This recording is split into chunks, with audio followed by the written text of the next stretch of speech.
బీహార్ మాజీ ముఖ్యమంత్రి బీసీ ఉద్యమ నాయకుడు భారతరత్న కర్పూరి ఠాగూర్ జయంతి సందర్భంగా కరీంనగర్ జిల్లా జాగృతి కార్యాలయంలో బీసీ విభాగం జిల్లా అధ్యక్షుడు శ్రీరాముల రమేష్ ఆధ్వర్యంలో జయంతి వేడుకలు నిర్వహించడం జరిగింది।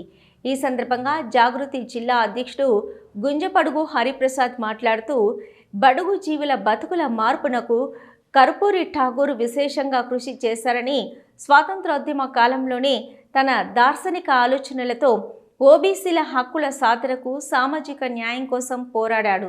బీసీల సామాజిక ఉద్యమం దేశవ్యాప్తంగా ఒక నినాదమై మారుమోగుతున్న సందర్భంలో దేశంలో బీసీ రిజర్వేషన్లకు శ్రీకారం చుట్టిన మహోన్నత వ్యక్తి కర్పూరి ఠాగూర్ మండల కమిషన్ అమలుకు కృషి చేశారు।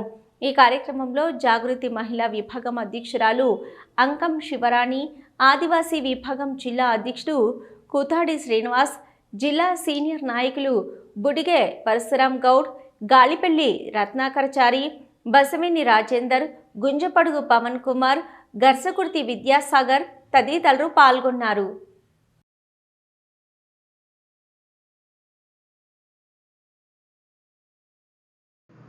ఈరోజు బీహార్ మాజీ ముఖ్యమంత్రి బీసీ ఉద్యమ నేత కర్పూరి ఠాకూర్ గారి జయంతి సందర్భంగా కరీంనగర్లోని జాగృతి కార్యాలయంలో వారికి నివాళులు అర్పించుకోవడం జరిగింది।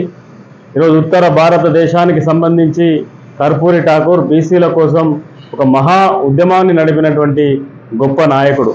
ఈరోజు గౌతమ బుద్ధుడు పుట్టినటువంటి నేల మీద పుట్టినటువంటి కర్పూరి ఠాకూర్ ఆయన జీవితం అంతా కూడా ఎప్పుడూ బడుగు బలహీన వర్గాల బాగు కోసమే పనిచేసినటువంటి నాయకుడు।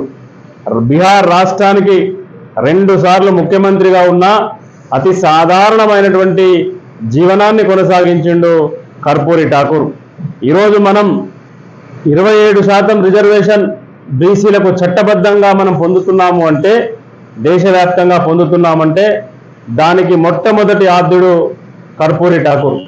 ఎందుకంటే తనకు ముఖ్యమంత్రిగా అవకాశం వచ్చినటువంటి బీహార్ రాష్ట్రంలో మొట్టమొదటిసారిగా ఆ బీహార్ రాష్ట్రంలో 27% రిజర్వేషన్ను బీసీ రిజర్వేషన్ను అమలుపరిచినటువంటి మహానాయకుడు, గొప్ప నాయకుడు కర్పూరి ఠాకూర్।